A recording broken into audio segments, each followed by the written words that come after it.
Graças a Deus, irmãos. Boa noite a todos. Sejam bem-vindos aí a mais um estudo bíblico nosso, mais uma quarta-feira em que nós temos a oportunidade, o privilégio de irmos para juntos estudarmos esse documento tão precioso da nossa fé, da nossa confessionalidade, né, das proposições de fé nossas, né, e assim aprender mais sobre aquilo que nós cremos, aprender mais sobre o nosso Deus, sobre nós mesmos. E isso não com o objetivo de uma fé cega, mas de uma fé que se fundamenta na razão. Entendermos aquilo no qual nós cremos a partir da Escritura Sagrada, evidentemente. É isso que nós temos feito ao longo dessas semanas e continuaremos a fazer com a graça de Deus hoje, estudando a sexta pergunta do Catecismo Maior de Westminster, mas não antes de orarmos e pedirmos o auxílio do nosso Deus. Vamos fazer? Senhor, nós queremos agradecer a Ti pelo privilégio rico que temos de estudar a Tua Santa Palavra no nosso país, a liberdade que muitos dos nossos irmãos não têm. Agradecemos-te também, Senhor, por este documento de fé, este documento preparado com muito zelo e temor a Ti, por irmãos nossos do passado, e hoje nós temos o privilégio também de estudarmos, bem como a encontrarmos as razões bíblicas que levaram estes irmãos a estas definições. Sim, pedimos que o Senhor nos ajude, porque estamos lidando com a Tua Santa Escritura, inspirada pelo Teu Espírito, a quem nós intercedemos para que haja no nosso coração, trazendo a nós transformação à medida em que nós estudamos a Tua Palavra. Assim oramos, confiados em Ti. Em nome de Jesus. Amém. Amém. Irmãos, nós vamos então estudar nessa noite a sexta pergunta do Catecismo Maior de Westminster. Temos feito isso toda quarta-feira em estudos que são disponibilizados no canal do nosso YouTube, às 19h30.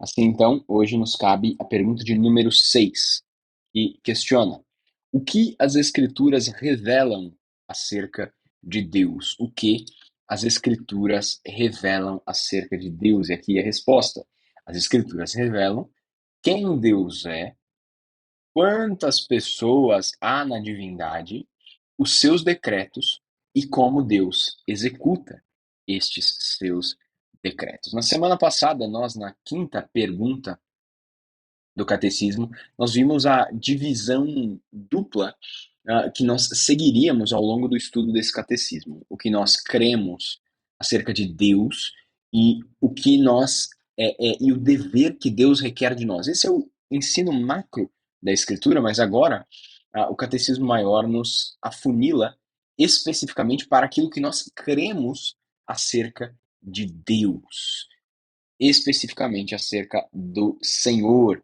E o que nós aprendemos é que as Escrituras ensinam quem Deus é, primeiro, quem Deus é e quantas pessoas há na Trindade. Então, a Escritura, a divisão aqui também é dupla, né? É a respeito do ser de Deus, da pessoa de Deus, e a respeito dos atos de Deus, as obras de Deus, que são os seus decretos, e como Deus executa estes decretos. Então, na pergunta de hoje, os teólogos de Westminster, eles definem exatamente o conteúdo que é ensinado pela Escritura no que concerne a nossa fé em Deus. Nós devemos observar inicialmente que a Escritura ela não se propõe a oferecer uma definição divina, uma definição como nós faríamos a quem nos perguntasse quem Deus é. A Escritura em nenhum momento se propõe a isso. No entanto, como decorrência daquilo que Deus faz, nós podemos conhecê-lo em sua essência, de modo a conhecermos o que Deus é pelo que ele tem feito, pelo que ele faz e pelo que ele certamente fará, como muito bem definiu o reverendo Onésio Figueiredo. Desta feita, então, a Bíblia não se propõe a demonstrar a existência de Deus, argumentando para isso, entende? A Bíblia não tenta fazer aquilo que a ciência tenta fazer, demonstrar que Deus existe. Se você observar muito bem o primeiro verso da Escritura Sagrada, permita-me compartilhar aqui. primeiro verso da Escritura Sagrada começa pressupondo a existência de Deus. A Escritura começa não dizendo, olha, existe um Deus e esse Deus criou isso. Não. No princípio, criou Deus. Então, antes mesmo que houvesse o princípio, Deus já estava lá. Deus já estava lá. E é desta forma que Deus se apresenta a Moisés na sarça, quando o próprio Moisés, o questionou lá em Êxodo 3, como ele deveria apresentá-lo aos israelitas. Olha só o capítulo 3, verso 13 de Êxodo. Disse Moisés a Deus, deixa eu mudar aqui a câmera para facilitar a visão. Vou tirar isso aqui, beleza? Então, disse Moisés a Deus: Eis que, quando eu vier aos filhos de Israel, eles disseram: Olha, o Deus de vossos pais me enviou a vós outros. E eles me perguntarem: Qual é o seu nome? Que lhes direi? Disse Deus a Moisés: Eu sou o que sou. Disse mais: Assim dirás aos filhos de Israel: O eu sou me enviou a vós outros. Então, essa é a definição fundamental a respeito de Deus. Ele é. Ele não foi criado. Ele simplesmente é. Ele simplesmente existe. No entanto, ainda há, conforme o salmista afirma, aqueles que em seu coração, Salmo 53, verso 1, afirmam: não há Deus. Nós reconhecemos estes que dizem que Deus não existe na nossa época também, são aqueles que se autodenominam ateus. E o Salmo diz: eles são tolos, insensatos, porque eles insistem em continuar negando aquele que é o maior de todos os fatos, que Deus existe. E essa mesma definição fundamental do ser de Deus também aparece no Novo Testamento. Segundo o registro de João, quando nós vemos o próprio Senhor Jesus reivindicando esta definição para si. Nós não vamos considerá-las todas aqui, sequer abriremos, mas eu direi as 7 reivindicações que Jesus Cristo faz e darei as referências, caso você queira anotar e depois pesquisar. Mas perceba que Jesus diz o seguinte: Deus se apresenta a Moisés como o eu sou, e Jesus Cristo se apresentou nos seus tempos como o eu sou também. Em João 6 ele disse, João 6:35 e 51 ele disse: eu sou o pão da vida. Em João 8, versos 12 e 9, verso 5, ele diz: eu sou a luz do mundo. Em João 10, verso 7, depois no verso 9 ele diz: eu sou a porta das ovelhas. Em João 10, verso 11, e depois no 14, ele diz: eu sou o bom pastor. Depois, no capítulo 11, versos 25 e 26, ele disse: eu sou a ressurreição e a vida. Em João 14, 6 e 7, como muitos conhecem, eu sou o caminho, a verdade e a vida. E depois, em João 15, versos 1 e 5, eu sou a videira verdadeira. Então, a forma com a qual o nosso Deus se apresenta a Moisés no deserto é a forma como que Jesus Cristo se apresenta aos seus ouvintes originais, ao povo que habitava com ele neste mundo quando ele veio a primeira vez. Eu sou. Eu sou.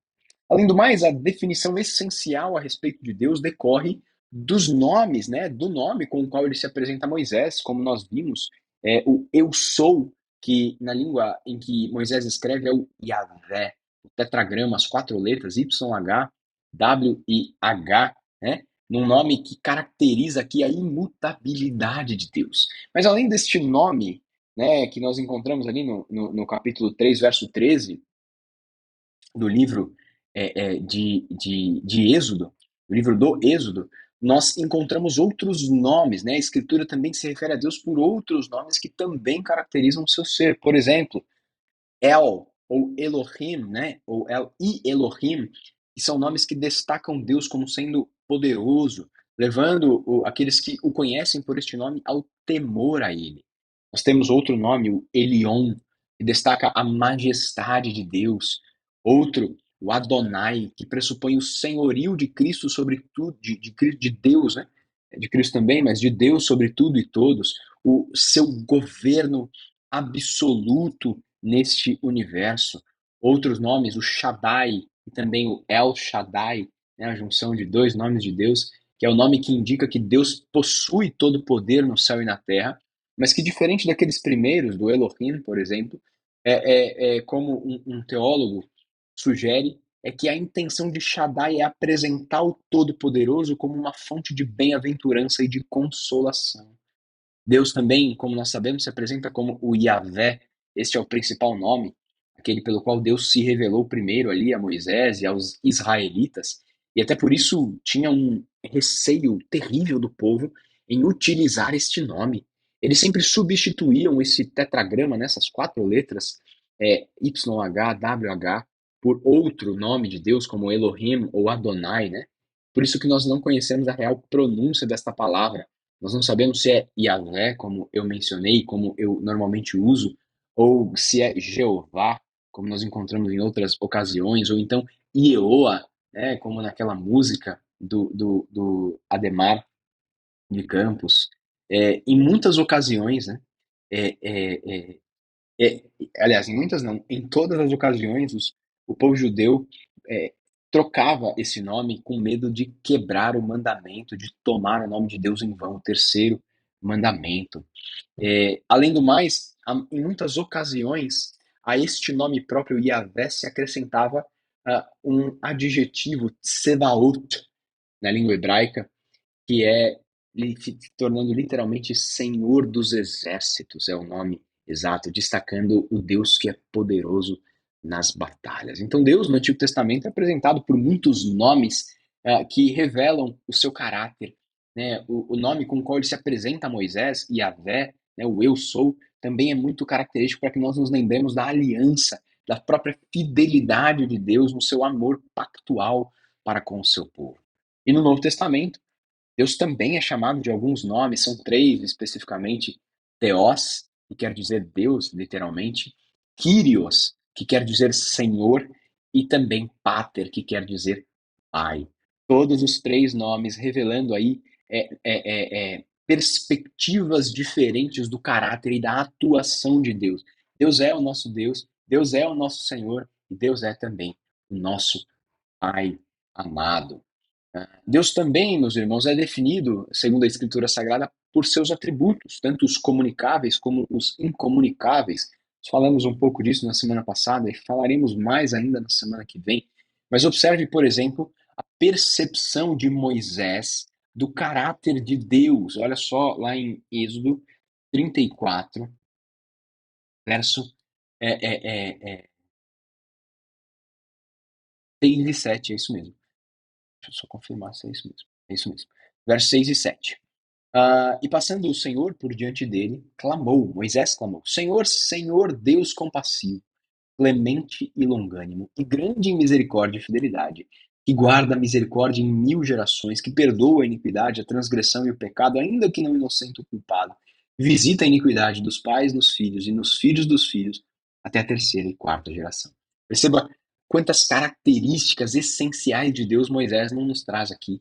Deus é compassivo, Deus é paciente, né, longânimo, ele é clemente, ele é misericordioso, ele é fiel, guarda a misericórdia, misericordioso, ele é perdoador, perdoa a iniquidade, a transgressão e o pecado, ainda que não inocente o culpado. Deus é justo também, né? Ele também é presente, visita a iniquidade nos pais, nos filhos, enfim. Olha só quantas características de Deus nós não encontramos aqui nessa expressão de Moisés. Além do mais, a Escritura também nos ensina quantas pessoas há na divindade. Deixa eu voltar aqui a, a essa página. Também nos ensina quantas pessoas há na Trindade. Ensina que Deus é triuno. E essa também é uma característica essencial ao ser de Deus. E nós devemos observar que não são três deuses, mas que na unidade divina há três pessoas da mesma substância, com o mesmo poder e eternidade. Né? Nos termos da Confissão de Fé de Westminster, o Pai existe e ele não é gerado e nem procedente de ninguém. O Filho também existe e ele é eternamente gerado do Pai. E o Espírito Santo também existe, é eternamente procedente do Pai e do Filho. Nós também estudaremos isso na sequência, né? São é, é, expressões aqui introdutórias a respeito do conteúdo da Escritura Sagrada que nós veremos pergunta a pergunta nas próximas semanas. Além do mais, a segunda parte dessa resposta também fala sobre as obras, sobre os atos de Deus nesse mundo, os chamados decretos eternos de Deus, que nós também estudaremos ao longo das próximas semanas. Mas Deus, desde o princípio, ele determinou todas as coisas. Deus tem tudo o que acontece nesse mundo, tudo o que acontece na nossa vida, existe a determinação de Deus. Deus é quem decretou todas as coisas e estes decretos encontram-se descritos na Escritura Sagrada. Veja, por exemplo, Isaías 46, verso 9 e 10, que diz assim, ó, deixa eu mais uma vez mudar aqui a tela para ficar fácil de enxergar. Diz assim: lembrai-vos das coisas, deixa eu abrir aqui, lembrai-vos das coisas passadas da antiguidade, que eu sou Deus e não há outro. Eu sou Deus e não há outro semelhante a mim. Lembrai-vos também que desde o princípio anuncio o que há de acontecer desde a antiguidade. As coisas que ainda não sucederam, que digo, o meu conselho permanecerá de pé e farei toda a minha vontade. Então Deus é quem decreta todas as coisas e quem executa, quem faz cumprir todas as coisas, né? Nós somos ensinados que aquilo que Deus decreta, é ele quem traz ao cumprimento. Ele executa os seus decretos conforme o tempo determinado para cada um deles, segundo a sua própria vontade. Tomemos como exemplo a narrativa do encontro de Daniel e Nabucodonosor, na primeira ocasião em que o rei da Babilônia carece de que o seu sonho seja interpretado. Lá em Daniel 2, nós temos o registro do sonho de Nabucodonosor interpretado por Daniel. O sonho era de uma grande estátua e Daniel, ao interpretar este sonho, demonstra a sucessão de reinados deste mundo, segundo os decretos pré-ordenados de Deus. E é interessante porque quando Daniel ele recebe a interpretação do sonho, ele já reconhece essa característica de Deus. Olha só lá em Daniel 2, verso 10 não, verso 20. Logo depois que Daniel tem revelado o mistério, como nós vemos aí no verso 19, ele diz o seguinte: seja bendito o nome de Deus de eternidade a eternidade, porque dele é a sabedoria e o poder. E ele reconhece essa característica de Deus, de quem decreta e de quem cumpre e faz cumprir os seus decretos. Ele diz: é ele quem muda o tempo e as estações, é ele quem remove reis e estabelece reis. Ele dá sabedoria aos sábios e entendimento aos inteligentes. Ele revela o profundo e o escondido. Ele conhece o que está em trevas e com ele mora a luz, com ele mora a luz. Então, não há nada que fuja do controle de Deus neste mundo, porque ele decretou todas as coisas. Outro exemplo que nós temos agora, indo para o Novo Testamento, é o próprio exemplo da vinda de Jesus Cristo. Né? Depois de tantas promessas a respeito da vinda do Messias, Paulo diz que Cristo veio na plenitude do tempo. Não foi um milésimo antes, não foi um milésimo depois, mas foi no momento pré-determinado por Deus. Vindo, porém, à plenitude do tempo, Deus enviou seu Filho, nascido de mulher, nascido sob a lei, para resgatar os que estavam sob a lei, a fim de que recebêssemos a adoção de filhos. Então é assim, meus irmãos, que a Escritura revela a nós quem Deus é. É assim também que a Escritura nos ensina quantas pessoas há na divindade. É assim que a Escritura nos ensina os decretos de Deus e como ele os executa. É assim que Deus governa este mundo. Nada foge ao seu controle. Nada foge do controle das mãos de Deus, né, que de maneira muito sábia e amorosa determinaram todos os nossos dias, como Davi vai dizer no Salmo 139, quando nenhum deles havia ainda. Vamos orar mais uma vez?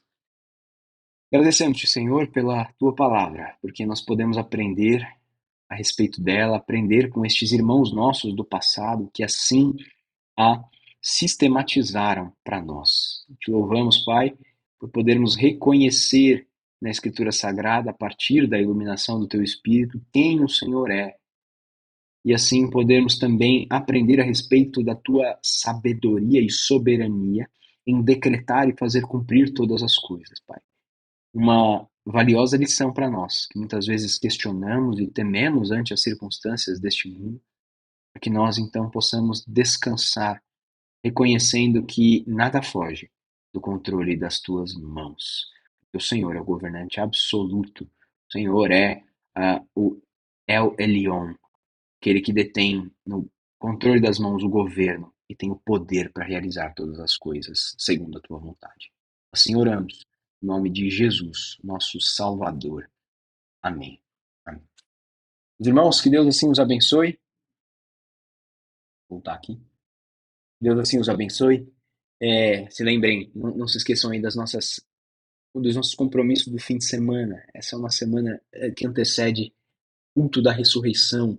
Então, na sexta-feira nós teremos culto na igreja de Casa Verde, às 9 horas da manhã, se eu não me engano, culto das sete palavras. Depois nós nos encontraremos domingo às 7 horas da manhã no culto da ressurreição na nossa igreja mesmo, Igreja Presbiteriana de Tucuruvi, e depois nos encontraremos mais uma vez ah, no culto vespertino às 18 horas, segundo o nosso costume é, usual. Tá certo, meus irmãos? No mais, que Deus abençoe. Desejo um bom fim de semana a todos. Tchau, tchau.